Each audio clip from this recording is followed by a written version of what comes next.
வணக்கம். இந்திய நேரப்படி இரவு 8:30 மணி செய்திகள். முதலில் தலைப்புச் செய்திகளை காணலாம். டெல்லி சென்றுள்ள கேரள முதலமைச்சர் பினராயி விஜயன் பிரதமர் நரேந்திர மோடியுடன் சந்திப்பு. வயநாட்டில் மேற்கொள்ளப்பட்டு வரும் நடவடிக்கைகள் குறித்து உரையாடல். இலங்கை கடற்படையால் சிறைப்பிடிக்கப்பட்டுள்ள ராமேஸ்வரம் மீனவர்களை விடுவிக்க நடவடிக்கை எடுக்க வேண்டும். மத்திய அமைச்சருக்கு முதலமைச்சர் மு.க. ஸ்டாலின் வலியுறுத்தல். தமிழகத்திற்கு ஒதுக்க வேண்டிய நிதியை ஒதுக்க மறுக்கிற மத்திய அரசை கண்டித்து காங்கிரஸ் சார்பில் கண்டன ஆர்ப்பாட்டம் நடைபெறும். செல்வ பெருந்தகை அறிவிப்பு. அதிமுகவை தொட்டு பார்த்தால் கெட்டு போவார்கள். அதிமுக முன்னாள் அமைச்சர் ஜெயக்குமார் பேட்டி. இனி விரிவான செய்திகளை காணலாம். டெல்லி சென்றுள்ள கேரள முதலமைச்சர் பினராயி விஜயன் பிரதமர் நரேந்திர மோடியை சந்தித்து வயநாட்டில் மேற்கொள்ளப்பட்டு வரும் நடவடிக்கைகள் குறித்து எடுத்துரைத்தார். கேரள மாநிலம் வயநாடு மாவட்டத்தில் கடந்த மாதம் 30ஆம் தேதி கடும் நிலச்சரிவு ஏற்பட்டதில் முண்டகை, மேம்பாடி கிராமங்கள் மண்ணுக்குள் புதைந்து வெள்ளத்தில் அடித்து செல்லப்பட்டும் பாதிப்புக்குள்ளாகின. நிலச்சரிவில் சிக்கி 400க்கும் மேற்பட்டோர் உயிரிழந்தனர். மேலும் சிலர் மாயமாகினர். அவர்களை தேடும் பணி தொடர்ந்து நடைபெற்று வருகிறது. இதற்கிடையே பேரிடர் பாதிப்பு பகுதிகளை மத்திய நிபுணர் குழு பார்வையிட்டு ஆய்வு செய்து வருகிறது. இந்நிலையில் தலைநகர் டெல்லி சென்றுள்ள கேரள முதலமைச்சர் பினராயி விஜயன் பிரதமர் நரேந்திர மோடியை சந்தித்து வயநாட்டில் மேற்கொள்ளப்பட்டு வரும் நடவடிக்கைகள் குறித்து எடுத்துரைத்தார். அப்போது வயநாடு நிலச்சரிவை L3 வகை தேசிய பேரிடராக அறிவிக்க வேண்டும், அதிகபட்ச உதவி அளிக்க வேண்டும் என கோரிக்கை விடுத்துள்ளதாக தெரிகிறது. இலங்கை கடற்படையால் சிறைப்பிடிக்கப்பட்ட ராமேஸ்வரம் மீனவர்களை விடுவிக்க நடவடிக்கை எடுக்க வேண்டும் என மத்திய அமைச்சருக்கு முதலமைச்சர் மு.க. ஸ்டாலின் கடிதம் எழுதியுள்ளார். இலங்கை கடற்படையால் சிறைப்பிடிக்கப்பட்ட ராமேஸ்வரம் மீனவர்களை விடுவிக்க நடவடிக்கை எடுக்க வேண்டும் என மத்திய வெளியுறவுத்துறை அமைச்சர் ஜெய்சங்கருக்கு முதலமைச்சர் மு.க. ஸ்டாலின் கடிதம் எழுதியுள்ளார். அதில் தற்பொழுது 116 இந்திய மீனவர்களும் 184 படகுகளும் இலங்கை அரசின் கட்டுப்பாட்டில் உள்ளதை சுட்டிக்காட்டிய முதலமைச்சர் மு.க. ஸ்டாலின் மீனவர்கள் இதுபோன்று தொடர்ச்சியாக கைது செய்யப்படும் சம்பவங்கள் மீனவர்களின் குடும்பத்தினரிடையே மன உளைச்சலை ஏற்படுத்தி உள்ளதோடு இந்திய மீனவர்கள் எதிர்கொள்ளும் வாழ்வாதார பிரச்சனைகளை மேலும் மோசமாக்கி உள்ளதாகவும் குறிப்பிட்டுள்ளார். மேலும் இலங்கை காவலில் உள்ள அனைத்து மீனவர்களையும் இந்திய படகுகளையும் விரைவாக விடுவித்திட உரிய தூதரக நடவடிக்கைகளை மேற்கொள்ள வேண்டும் என்றும் முதலமைச்சர் மு.க. ஸ்டாலின் வலியுறுத்தியுள்ளார். தமிழகத்திற்கு ஒதுக்க வேண்டிய நிதியை ஒதுக்க மறுக்கிற மத்திய அரசை கண்டித்து காங்கிரஸ் சார்பில் கண்டன ஆர்ப்பாட்டம் நடைபெறும் என்று செல்வ பெருந்தகை அறிவித்துள்ளார். தமிழக காங்கிரஸ் தலைவர் செல்வ பெருந்தகை அறிக்கை வெளியிட்டுள்ளார்.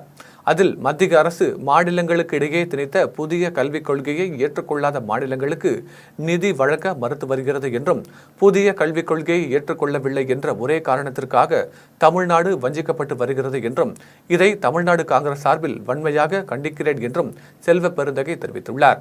மேலும் புதிய கல்விக் கொள்கை திணிப்பினால் தமிழகத்திற்கு ஒதுக்க வேண்டிய நிதியை ஒதுக்க மறுக்கிற மத்திய அரசை கண்டித்து தமிழ்நாடு மாணவர் காங்கிரஸ் சார்பில் உடனடியாக நிதியை விடுவிக்குமாறு மத்திய பாஜக அரசிற்கு கோரிக்கை விடுத்து கண்டன ஆர்ப்பாட்டம் நடைபெறும் என்றும் செல்வ பெருந்தகை அறிக்கையில் தெரிவித்துள்ளார். அதிமுகவை தொட்டு பார்த்தால் கெட்டு போவார்கள் என்று சென்னையில் அதிமுக முன்னாள் அமைச்சர் ஜெயக்குமார் தெரிவித்துள்ளார். அதிமுக முன்னாள் அமைச்சர் ஜெயக்குமார் சென்னையில் செய்தியாளர்களை சந்தித்து பேசினார். அப்போது அதிமுக மாபெரும் இயக்கமாகும் எனவும், அந்த இயக்கத்தை ஒழிக்க யாராலும் முடியாது, கருணாநிதியின் முப்பாட்டனாலும் முடியவில்லை, அப்பாவாலும் முடியவில்லை எனவும் தெரிவித்தார். மேலும் பாஜக அண்ணாமலையின் அப்பாவாலும் முடியாது, அவரது அப்பாவின் முப்பாட்டனாலும் முடியாது என்றார். அதிமுகவை தொட்டு பார்த்தால் அவர்கள் நிச்சயம் கெட்டு போவார்கள் என்றும் முன்னாள் அமைச்சர் ஜெயக்குமார் தெரிவித்துள்ளார். திருப்பூர் மாவட்டம் காங்கேயம், தாராபுரம் மற்றும் திருப்பூர் மாநகர் உள்ளிட்ட பகுதிகளில் மதியம் 3:35 மணிக்கு நில அதிர்வு உணரப்பட்டது. திருப்பூர் நாச்சிப்பாளையம் பகுதியில் சுமார் 5000க்கும் மேற்பட்ட குடும்பத்தினர் வசித்து வருகின்றனர். இந்நிலையில் மதியம் நில அதிர்வு உணரப்பட்ட போது பல்வேறு வீடுகளில் பொருட்கள் நகர்ந்துள்ளது. குறிப்பாக கடையின் ஷட்டர், தகரம் சீட்டுகள் நன்றாகவே உணரப்பட்டது. இச்சம்பவம் தொடர்பாக சமூக வலைதளத்தில் பல்வேறு பதிவுகளை பதிவிட்டு வருகின்றனர். இன்று பலத்த சப்தத்துடன் ஏற்பட்ட நில அதிர்வு இயற்கையாகவே ஏற்பட்ட நில அதிர்வா, இல்லை செயற்கையாக நடந்த நில அதிர்வா என காவல்துறையினர் விசாரணை மேற்கொண்டு வருகின்றனர். பார்த்தீங்கன்னா மதியம் ஒரு 3:30 மணி இருக்கும். திடீர்னு ஒரு சத்தம், அது என்ன அப்படிங்கிறது தெரியல. எல்லாமே வீட்டை விட்டு வெளியில் வந்து பார்த்தோம். பார்த்தா அக்கம் பக்கத்தில் இருக்கிறவங்களும் வந்துட்டாங்க. என்ன சத்தமாக இருக்கும் அப்படின்னு சொல்லி எல்லாரும் கேட்டால், ஃபேன் ஆடிச்சு, லைட் ஆடிச்சு, கதவு ஆடிச்சுன்னு ஒவ்வொருத்தரும் ஒவ்வொன்று சொல்கிறாங்க. ஒரு வேளை இது நில அதிர்வாக இருக்குமோ அப்படிங்கிற மாதிரி வந்து மக்கள் எல்லாம் நினைக்கக்கூடிய நேரத்தில் ஒரு பெரிய ஒரு சத்தங்க, உண்மையிலுமே மிகப்பெரிய ஒரு சத்தம். அதுவாக அது கூடவே சேர்ந்து நில அதிர்வும் எங்களுக்கு ஏற்பட்டுச்சு. இதை வந்து எல்லாருமே நாங்கள் உணர்ந்தோம்.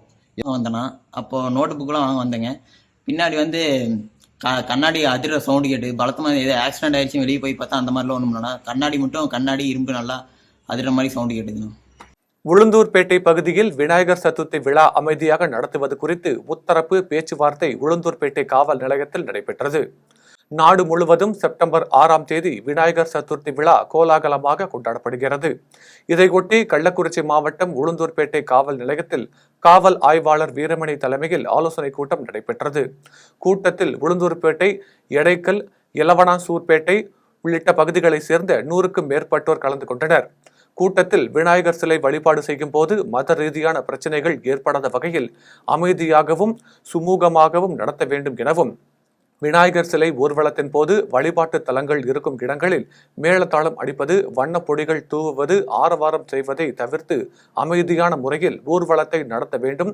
ரசாயனம் கலக்காத விநாயகர் சிலைகள் நீர்நிலைகளில் கரைக்க வேண்டும் என்றும் காவல்துறையினர் அறிவுறுத்தினர். ஸ்ரீபெரும்புதூர் அடுத்த மயிலாரங்கத்தில் பாஜக சார்பில் புதிதாக உறுப்பினர்களை சேர்ப்பதற்கான அடையாள அட்டை வழங்கும் நிகழ்ச்சி நடைபெற்றது. காஞ்சிபுரம் மாவட்டம் ஸ்ரீபெரும்புதூர் அடுத்த மயிலரங்கத்தில் பாரதிய ஜனதா கட்சியின் சார்பில் புதியதாக உறுப்பினர்களை சேர்ப்பதற்கான அடையாள அட்டை வழங்கும் கூட்டம் நடைபெற்றது. கூட்டத்திற்கு காஞ்சிபுரம் மாவட்ட செயலாளர் ஆனந்தபாபு, ஸ்ரீபெரும்புதூர் ஒன்றிய தலைவர் விநாயகமூர்த்தி ஆகியோர் தலைமை தாங்கினர். கூட்டத்தில் காஞ்சிபுரம் மாவட்டம் செயலாளர் ஆனந்தபாபு பங்கேற்று பாரதிய ஜனதா கட்சியில் புதிதாக உறுப்பினர்களை சேர்ப்பதற்கான அடையாள அட்டை வழங்கி பேசினார். அப்போது பொதுமக்களின் பிரச்சனைகளுக்கு தீர்வு காண வேண்டும், கட்சியில் அயராத பாடுபட வேண்டும் என்றும் தெரிவித்தார். மேலும் பாஜகவில் புதிதாக நிறைய இளைஞர்களையும் மகளிர்களையும் உறுப்பினர்களாக சேர்த்து நமது கட்சியை பலப்படுத்த வேண்டும் என்றும் காஞ்சிபுரம் மாவட்டம் செயலாளர் ஆனந்தபாபு தெரிவித்தார். கூட்டத்தில் காஞ்சிபுரம் மாவட்ட தலைவர் கிரிபாபு, ஸ்ரீபெரும்புதூர் ஒன்றிய தலைவர் விநாயகமூர்த்தி, ஸ்ரீபெரும்புதூர் ஒன்றிய துணைத் தலைவர் மணிகண்டன் மற்றும் ஒன்றிய தலைவர் அஜித்குமார் உட்பட 200க்கும் மேற்பட்ட பாஜகவினர் கலந்து கொண்டனர். நடுக்கோட்டையை சேர்ந்த பாண்டி என்பவரின் கர்ப்பிணி மனைவி உயிரிழந்த சம்பவம் குறித்து தேனி அரசு மருத்துவமனையில் கோட்டாட்சியர் முத்துமாதவன் விசாரணை மேற்கொண்டார். தேனி அரசு மருத்துவக் கல்லூரி மருத்துவமனையில் ஆண்டிப்பட்டியை அடுத்த நடுக்கோட்டையை சேர்ந்த பாண்டி என்பவரது மனைவியான கர்ப்பிணி ஜெயப்பிரியா பிரசவத்திற்காக சேர்க்கப்பட்டு பிரசவம் பார்க்கப்பட்டு குடும்ப கட்டுப்பாடு அறுவை சிகிச்சை செய்து கொண்ட நிலையில் பரிதாபமாக உயிரிழந்தார். இதனையடுத்து மருத்துவர்கள் ஜெயப்பிரியாவிற்கு உரிய சிகிச்சை அளிக்கவில்லை என்று மருத்துவர்களின் அலட்சியத்தால் உயிரிழப்பு ஏற்பட்டதாகவும் குடும்பத்தினர் புகார் கூறினர். இதனையடுத்து பெரியகுளம் கோட்டாட்சியர் முத்துமாதவன் தேனி அரசு மருத்துவக் கல்லூரி மருத்துவமனையில் விசாரணை மேற்கொண்டு வருகிறார். குடியாத்தத்தில் விநாயகர் சதுர்த்தி விழாவை முன்னிட்டு அமைதி குழு கூட்டம் தாலுகா அலுவலகத்தில் நடைபெற்றது. வேலூர் மாவட்டம் குடியாத்தத்தில் விநாயகர் சதுர்த்தி விழா வரும் 6ஆம் தேதி நாடு முழுவதும் கொண்டாடப்படுகிறது. இதனைத் தொடர்ந்து பல்வேறு வகைகளில் விநாயகர் சிலைகள் அமைத்து வழிபடுவதும், பின்னர் ஊர்வலமாக கொண்டு வரப்பட்டு ஏரி குளங்களில் விநாயகர் சிலைகளை கரைப்பதும் வழக்கம். இந்நிலையில் குடியாத்தம் தாலுகா அலுவலகத்தில் அமைதி குழு கூட்டம் நடைபெற்றது. கூட்டத்தில் சிறப்பு அழைப்பாளராக வட்டாட்சியர் சித்ரா தேவி கலந்து கொண்டு விநாயகர் சிலைகள் எங்கு வைத்து வழிபடுவது குறித்தும், விநாயகர் ஊர்வலத்தின் போது பொதுமக்களுக்கும் போக்குவரத்திற்கும் பாதிப்பின்றி செல்வது குறித்தும், விநாயகர் சிலைகள் வைக்க முன் அனுமதி பெறுவது குறித்தும் விளக்கம் அளித்தார். கூட்டத்தில் அரசு துறை ரீதியான அதிகாரிகள், முக்கிய பிரமுகர்கள் பலர் கலந்து கொண்டனர். கோவை சிவானந்தா காலனியில் மளிகை கடையின் ஷட்டரை உடைத்து பணம், பொருட்களை திருடிய மர்ம நபர்களை காவல்துறையினர் தேடி வருகின்றனர். கோவை சிவானந்தா காலனி சாஸ்திரி வீதியை சேர்ந்த மணிக்குமார் என்பவர் அதே பகுதியில் மளிகை கடை நடத்தி வருகிறார். இவர் வழக்கம் போல் இரவில் வியாபாரத்தை முடித்துவிட்டு கடையை மூடிவிட்டு வீட்டுக்கு சென்றார். காலையில் கடையை திறக்க வந்தபோது முன்பாக்கம் ஷட்டரின் பூட்டு உடைக்கப்பட்டு கடையில் இருந்த ரூபாய் 15,000 மற்றும் சிகரெட் உள்ளிட்ட பொருட்கள் திருடப்பட்டது தெரியவந்தது. இதையடுத்து மணிக்குமார் ரத்னபுரி காவல் நிலையத்தில் புகார் அளித்தார். புகாரின் பேரில் சம்பவ இடத்திற்கு வந்த காவல்துறையினர் அங்கு பதிவான கைரேகைகள் உள்ளிட்ட தடயங்களை சேகரித்தனர். மேலும் சம்பவம் தொடர்பாக வழக்கு பதிவு செய்து அப்பகுதியில் பொருத்தப்பட்டுள்ள சிசிடிவி கேமரா காட்சிகளை ஆய்வு செய்து கடையில் திருடிய மர்ம நபர்களை தேடி வருகின்றனர். செண்பகனூர் பகுதியில் அரசு பேருந்தை நிறுத்தி ஓட்டுநர் மற்றும் நடத்துனரை 2 இளைஞர்கள் கல்வீசி தாக்கிய சம்பவம் குறித்து காவல்துறையினர் விசாரணை நடத்தி வருகின்றனர். திண்டுக்கல் மாவட்டம் மேற்கு தொடர்ச்சி மலையான கொடைக்கானலில் தமிழக அரசு போக்குவரத்து கழகத்தில் ஓட்டுநராக ரவி பணிபுரிந்து வருகிறார்.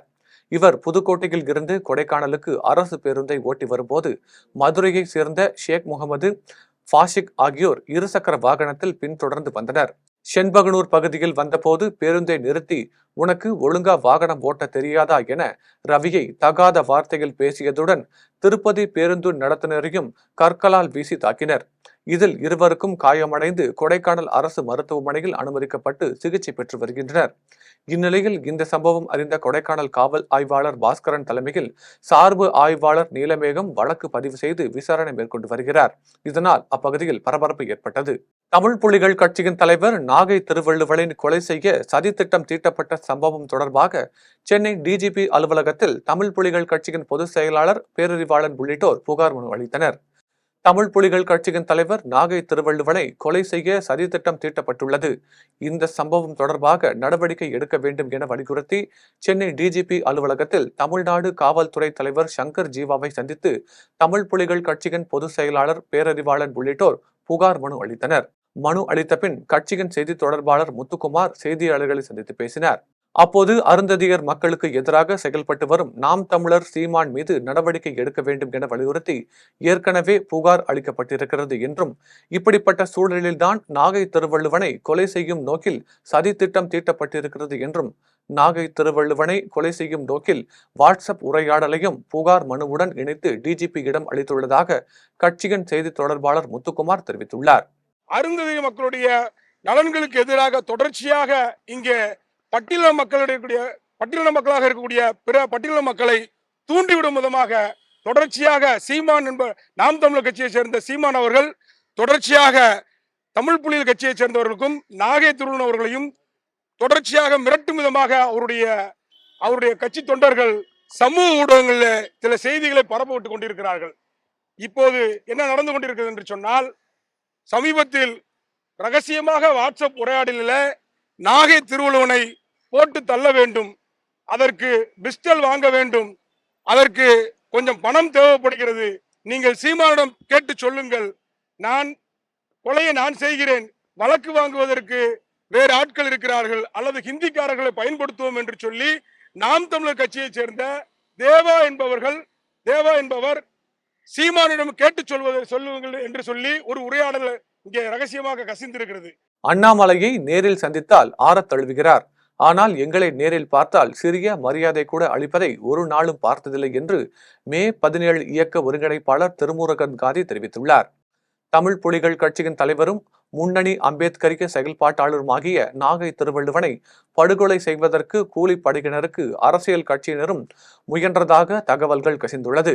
இச்செயலை கண்டித்தும் பாதுகாப்பு கோரியும் மதிமுக, மாமக, எஸ்டிபியு, தமிழ் புலிகள் கட்சி, விடுதலை தமிழ் புலிகள் கட்சி, திராவிட கழகம் மற்றும் மே 17 இயக்க நிர்வாகிகள் சென்னை பத்திரிகையாளர்கள் மன்றத்தில் செய்தியாளர்களை சந்தித்து பேசினர்.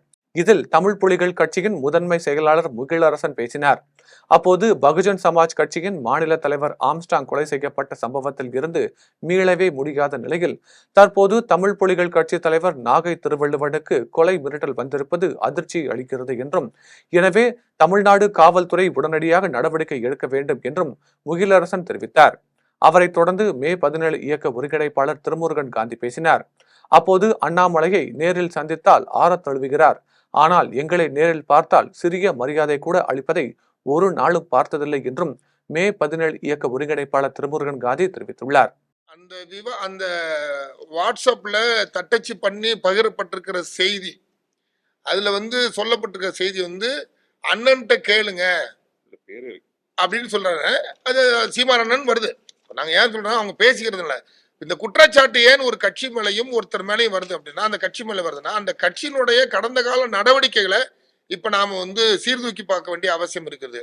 இப்ப RSS, பாஜக போன்ற சங் பரிவார கும்பலுடைய அரசியல் என்பது கும்பல் கொலை, கும்பல் வன்முறை, இந்த கலாச்சாரம் என்பது மேலோங்கி இருக்கிறது. அதை வச்சுதான் அவங்க ஆட்சி அதிகாரத்துக்கே வராங்க.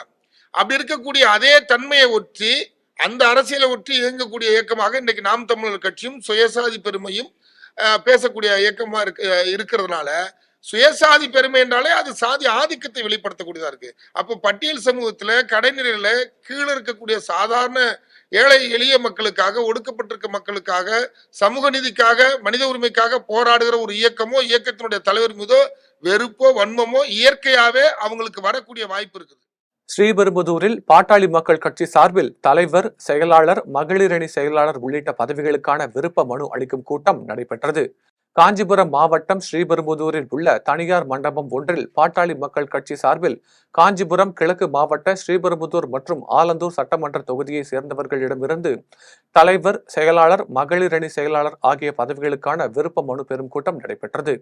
கூட்டத்தில் ஸ்ரீபெரும்புதூர், குன்றத்தூர், படப்பை ஆகிய பகுதிகளில் இருந்து பாட்டாளி மக்கள் கட்சி பிரமுகர்கள் பங்கேற்று அவரவர் விருப்பு மனுவை முன்னாள் ரயில்வே துறை அமைச்சர் ஏ.கே. மூர்த்தியிடம் அளித்தனர். கூட்டத்தில் காஞ்சிபுரம் கிழக்கு மாவட்ட செயலாளர் ஹரி, மாவட்ட தலைவர் ஜே. மனோகர், மாநில செயற்குழு உறுப்பினர் பாபு, குன்னம் சங்கர் உட்பட ஏராளமான பாட்டாளி மக்கள் கட்சி பிரமுகர்கள் கலந்து கொண்டனர். கூட்டத்தில் முன்னாள் ரயில்வே துறை அமைச்சர் ஏ.கே. மூர்த்தி பேசினார். அப்போது பாட்டாளி மக்கள் கட்சி சொந்தங்கள் அனைவரும் பொதுமக்கள் பிரச்சனையில் பங்கேற்று அவர்களது பிரச்சனையை சுமூகமாக தீர்க்க வேண்டும் என்றும் கட்சியில் அயராது உழைக்க வேண்டும் என்றும் தெரிவித்தனர். மேலும் சிறிய தொண்டராக இருந்தாலும் அவர்கள் பணி செய்யும் கட்சியின் மேலிடம் பரிந்துரைந்து அவர்களுக்கு தகுந்த பதவி வழங்கப்படும் என்றும் ஏ.கே. மூர்த்தி தெரிவித்தார். வால்பாறையில் விஸ்வ இந்து பரிஷத்தின் 61ஆம் ஆண்டு ஸ்தாபன தினம் மற்றும் கிருஷ்ண ஜெயந்தி விழா சிறப்பாக கொண்டாடப்பட்டது. கோவை மாவட்டம் வால்பாறையில் விஸ்வ இந்து பரிஷத்தின் 61ஆம் ஆண்டு ஸ்தாபன தினம் மற்றும் கிருஷ்ண ஜெயந்தி விழா இந்து பரிஷத் அமைப்பின் சார்பில் கொண்டாடப்பட்டது.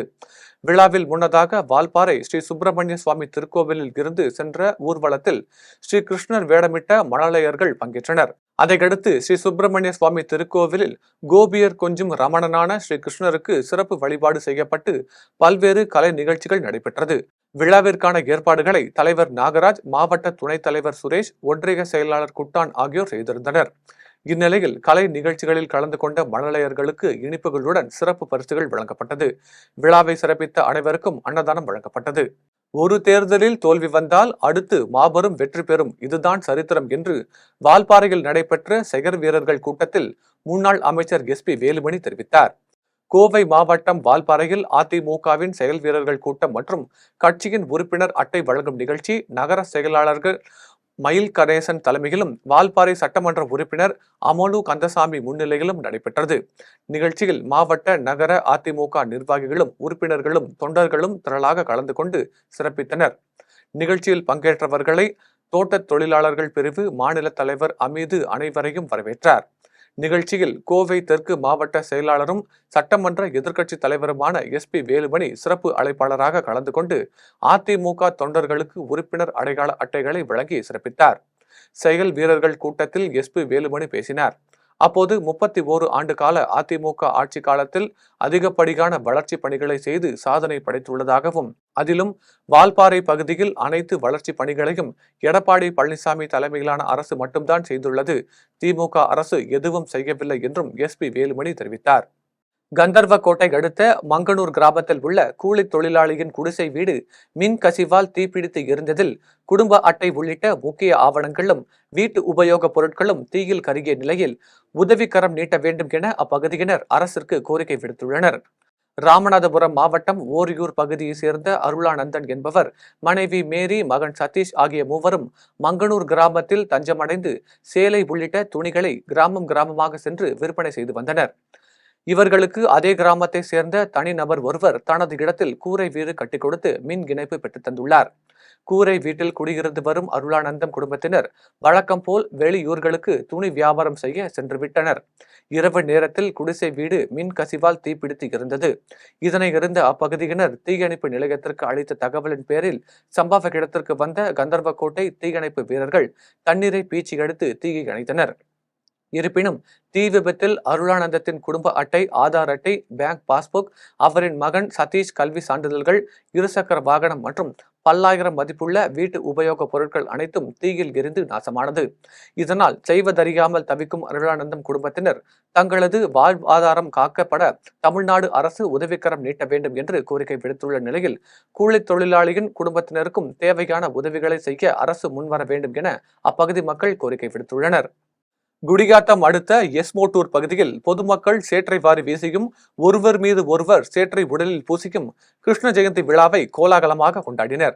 நாடு முழுவதும் கிருஷ்ண ஜெயந்தி விழா கோலாகலமாக கொண்டாடப்பட்டது. அதன்படி குடியாத்தம் அடுத்த எஸ்மோட்டூர் பகுதியில் கிருஷ்ண ஜெயந்தி விழா சிறப்பாக நடைபெற்றது.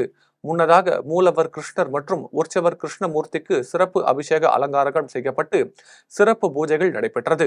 இதையடுத்து 50 அடி உயரத்தில் உள்ள சவுக்கு மரத்தில் ஏராளமான இளைஞர்கள் போட்டி போட்டுக்கொண்டு வழுக்கு மரம் ஏறினர். இதனைத் தொடர்ந்து ஆண்கள் வயது வித்தியாசமின்றி ஒருவர் மீது ஒருவர் உடலில் சேற்றை பூசிக்கொண்டு சேற்றை வாரி வீசியும் கிருஷ்ண ஜெயந்தி விழாவை பொதுமக்கள் சிறப்பாக கொண்டாடினர்.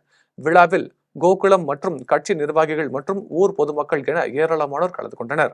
வாணியம்பாடியில் கட்டுமான பணிகள் நடைபெற்று வரும் கட்டிடத்தில் இரும்பு பொருட்களை திருடிச் செல்ல முயன்ற நபரை கட்டிடத்தின் உரிமையாளர் பிடித்ததை அடுத்து பொதுமக்கள் தர்ம அடி கொடுத்து காவல்துறையிடம் ஒப்படைத்தனர். திருப்பத்தூர் மாவட்டம் வாணியம்பாடியில் இருந்து திருப்பத்தூர் செல்லும் சாலையில் எம்ஆர் ஷெட் என்ற இடத்தில் பாலசுப்பிரமணியன் என்பவர் புதிய வணிக வளாக கட்டிடம் ஒன்றை கட்டி வருகிறார். இந்த நிலையில் இரவு மதுபோதையில் இருந்த இளைஞர் ஒருவர் கட்டிடத்தில் நுழைந்து 3 இரும்பு ஜாக்கிகளை கழற்றி எடுக்கும் போது கட்டிட உரிமையாளர் வந்ததை பார்த்து இளைஞர் தப்பி ஓடினார். உடனே கட்டிட உரிமையாளர் இளைஞரை மடக்கி பிடித்து பொதுமக்கள் தர்ம அடி கொடுத்து காவல்துறையிடம் ஒப்படைத்தனர். பொதுமக்கள் தாக்கியதில் காயமடைந்த இளைஞரை காவல்துறையினர் வாணியம்பாடி அரசு மருத்துவமனைக்கு அழைத்துச் சென்று சிகிச்சை அளித்து விசாரணை மேற்கொண்டனர். அப்போது கிரிசமுத்திரம் பகுதியைச் சேர்ந்த பாண்டியன் என்பதும் மதுபோதையில் திருட முயன்றதும் தெரியவந்தது. போன் பண்ணாரு, எனக்கு வீட்டு ஓனரு போன் பண்ணதுமே உங்க ஆளுங்களை யாருன்னா அமிச்சியா ஜாக்கெட் போறதுக்குன்னு கேட்டாரு. இல்லைன்னா நான் பசங்க வீட்டுக்கு போயிட்டாங்கன்னு சொல்லிட்டு நானு அதுக்கப்புறம் வந்து பார்த்தாக்கா மேல இருந்து ஜாக்கெட் கீழே இறக்கி எடுக்கிறான். இவரு பிடிச்சி நிக்க வச்சிட்டாரு. இவரு நிக்க வச்சுட்டு எல்லாம் ஆளுங்க சேர்ந்து ஆளுக்கு ஒரு ரெடி அடிச்சிட்டாங்க. எல்லா ஆளுங்களும் ஆளுக்கு ஒரு ரெடி அடிச்சிட்டாங்க. ஜனம் இவனை பார்த்துமே போய் வாயே திறக்க மாட்டேங்கிறான். அதுக்கப்புறம் தான் சாருக்கு போன் பண்ணி இது பண்ணி வர. குடியாத்தத்தில் ரோட்டரி சங்கத்தின் மறைந்த முன்னாள் சமூக சேவகி உண்ணாமலை அம்மாளின் நினைவு நாளை ஒட்டி அரசு தலைமை மருத்துவமனையில் நோயாளிகளுக்கு காலை சிற்றுண்டி வழங்கப்பட்டது. வேலூர் மாவட்டம் குடியாத்தத்தில் ரோட்டரி சங்கத்தின் முன்னாள் சமூக சேவகியும் ரோட்டரி சங்கத்தின் முன்னாள் தலைவர் மேகராஜின் தாயாருமான உண்ணாமலை அம்மாளின் நினைவு தினம் அனுசரிக்கும் நிகழ்ச்சி ரோட்டரி சங்கத்தின் தலைவர் கண்ணன் தலைமையில் நடைபெற்றது. நிகழ்ச்சியில் ரோட்டரி சங்கத்தின் முன்னாள் தலைவர் மேகராஜ் கலந்து கொண்டு குடியாத்தம் அரசு தலைமை மருத்துவமனையில் சிகிச்சை பெற்று வரும் நோயாளிகளுக்கு காலை சிற்றுண்டியாக பால், பிரெட், பிஸ்கெட், பழ வகைகள் மற்றும் தண்ணீர் பாட்டில்களை வழங்கினார். இதேபோன்று மகப்பேறு பெண்களுக்கு சேலையும், பிறந்த சிறார்களுக்கு போர்வையும் உள்ளிட்ட நலத்திட்ட உதவிகளையும் வழங்கினார். இதில் அரசு தலைமை மருத்துவமனையின் மருத்துவ அலுவலர் மாறன் பாபு, ரோட்டரி சங்க செயலாளர்கள் பாலமுருகன், பொருளாளர் சுரேஷ், முன்னாள் தலைவர் அண்ணாமலை உள்ளிட்ட பலர் கலந்து கொண்டனர். கலைஞர் கருணாநிதி முதலமைச்சராக இருந்தபோது ராஜ்நாத் சிங்கும் முதலமைச்சராக இருந்ததால் கலைஞரின் நாணய வெளியிடும் விழாவிற்கு அழைத்ததாக தலைஞாயிறு கடைத்தெருவில் நடைபெற்ற விழாவில் திமுக அமைப்பு செயலாளர் RS பாரதி தெரிவித்தார். நாகை மாவட்டம் தலைஞாயிறு கடைத்தெருவில் திமுக சார்பில் முத்தமிழறிஞர் கலைஞரின் 101வது பிறந்தநாள் விழா பொதுக்கூட்டம் நாகை மாவட்ட செயலாளர் கௌதமன் தலைமையில் நடைபெற்றது. கூட்டத்தில் ஒன்றிய செயலாளர்கள் Kumar, Thomas Alva Edison, Malarvannan, Sadasivam, Udhayam Murugaiyan, முன்னாள் சட்டமன்ற உறுப்பினர் காமராஜ், பேரூர் செயலாளர் சுப்பிரமணியன் உள்ளிட்ட திமுக நிர்வாகிகள் ஏராளமானோர் கலந்து கொண்டனர். கூட்டத்தில் கலந்து கொண்ட திமுக அமைப்பு செயலாளர் RS பாரதி பேசினார். அப்போது கலைஞரின் நாணயம் வெளியிடும் விழாவிற்கு ஏன் ஒன்றிய பாதுகாப்புத்துறை அமைச்சரை அழைத்தோம் என விளக்கம் அளித்தார். மேலும் மிசா சமயத்தில் கலைஞர் சிறை தண்டனைகளை அனுபவித்தது போல் ராஜ்நாத் சிங் அதே சமயத்தில் மிசா தண்டனைகளை பெற்றார் எனவும், கலைஞர் முதலமைச்சராக இருந்தபோது அவரும் முதலமைச்சராக இருந்தார் என்றும் RS பாரதி தெரிவித்தார். பெரியபாளையத்தில் நடைபெற்ற தமிழ்நாடு சத்துணவு சங்கத்தின் 16வது ஒன்றிய மாநாட்டில் மாதாந்திர ஓய்வூதியத்தை ரூபாய் 6,750 வழங்க வேண்டும் என்பது உள்ளிட்ட பல்வேறு தீர்மானங்கள் நிறைவேற்றப்பட்டது. தமிழ்நாடு சத்துணவு சங்கத்தின் எல்லாப்புறம் ஒன்றிய கிளையின் 16வது மாநாடு பெரியபாளையத்தில் உள்ள வட்டார வளர்ச்சி அலுவலக வளாகத்தில் நடைபெற்றது. மாநாடுக்கு ஒன்றிய தலைவர் சிவலிங்கம் தலைமை தாங்கினார். மாரிமுத்து, துரை, மேனகா, சாந்தி, பவளரசி, நந்தினி ஆகியோர் முன்னிலை வகித்தனர். அனைவரையும் ஒன்றிய துணைத் தலைவர் ரவி வரவேற்றார். மாவட்ட செயலாளர் சுலோச்சனா, மாவட்ட தலைவர் சிவா ஆகியோர் மாநாட்டை துவக்கி வைத்து பேசினர். எல்லாப்புறம் ஒன்றிய செயலாளர் தினேஷ் வேலை அறிக்கையை வாசித்தார். எல்லாப்புறம் ஒன்றிய பொருளாளர் காந்திமதி நிதிநிலை அறிக்கையை வாசித்தார். மாநாட்டில் தமிழக அரசின் தேர்தல் வாக்குறுதியான காலமுறை ஊதியம், வருவாய் கிராம உதவியாளர்களுக்கு வழங்குவதற்கு இணையான மாதாந்திர ஓய்வூதியம் ரூபாய் 6,750 அகவிலைப்படியுடன் வழங்க வேண்டும், 10 வருடம் பணி முடித்த சத்துணவு ஊழியர்களுக்கு கல்வி தகுதி அடிப்படையில் அரசின் அனைத்து துறை காலி பணியிடங்களில் 50% முன்னுரிமை அளித்து பணியில் ஈடுபடுத்திட வேண்டும். ஓய்வு பெறும் வயதை 60 இருந்து 62 உயர்த்திட வேண்டும். முதல்வரின் காலை சிற்றுண்டி திட்டத்தை சத்துணவு ஊழியர்களை கொண்டு நிறைவேற்றிட வேண்டும் என்பன உள்ளிட்ட பல்வேறு தீர்மானங்கள் ஏகமனதாக நிறைவேற்றப்பட்டது. மாநாட்டின் முடிவில் மாவட்ட பிரதிநிதி பிருந்தா நன்றி தெரிவித்தார். மீண்டும் ஜெம் தலைப்புச் செய்திகள். டெல்லி சென்றுள்ள கேரள முதலமைச்சர் பினராயி விஜயன் பிரதமர் நரேந்திர மோடியுடன் சந்திப்பு. வயநாட்டில் மேற்கொள்ளப்பட்டு வரும் நடவடிக்கைகள் குறித்து உரையாடல். இலங்கை கடற்படையால் சிறைப்பிடிக்கப்பட்டுள்ள ராமேஸ்வரம் மீனவர்களை விடுவிக்க நடவடிக்கை எடுக்க வேண்டும். மத்திய அமைச்சருக்கு முதலமைச்சர் மு.க. ஸ்டாலின் வலியுறுத்தல். தமிழகத்திற்கு ஒதுக்க வேண்டிய நிதியை ஒதுக்க மறுக்கிற மத்திய அரசை கண்டித்து காங்கிரஸ் சார்பில் கண்டன ஆர்ப்பாட்டம் நடைபெறும். செல்வ பெருந்தகை அறிவிப்பு. அதிமுகவை தொட்டு பார்த்தால் கெட்டு போவார்கள். அதிமுக முன்னாள் அமைச்சர் ஜெயக்குமார் பேட்டி. இத்துடன் ஜெம் செய்திகள் நிறைவடைகின்றன. மீண்டும் ஜெம் செய்திகள் நள்ளிரவு 12 மணிக்கு. உடனுக்குடன் செய்திகளை காண GemLive.tv என்ற இணையதளத்தில் இணைந்திருங்கள். நன்றி, வணக்கம்.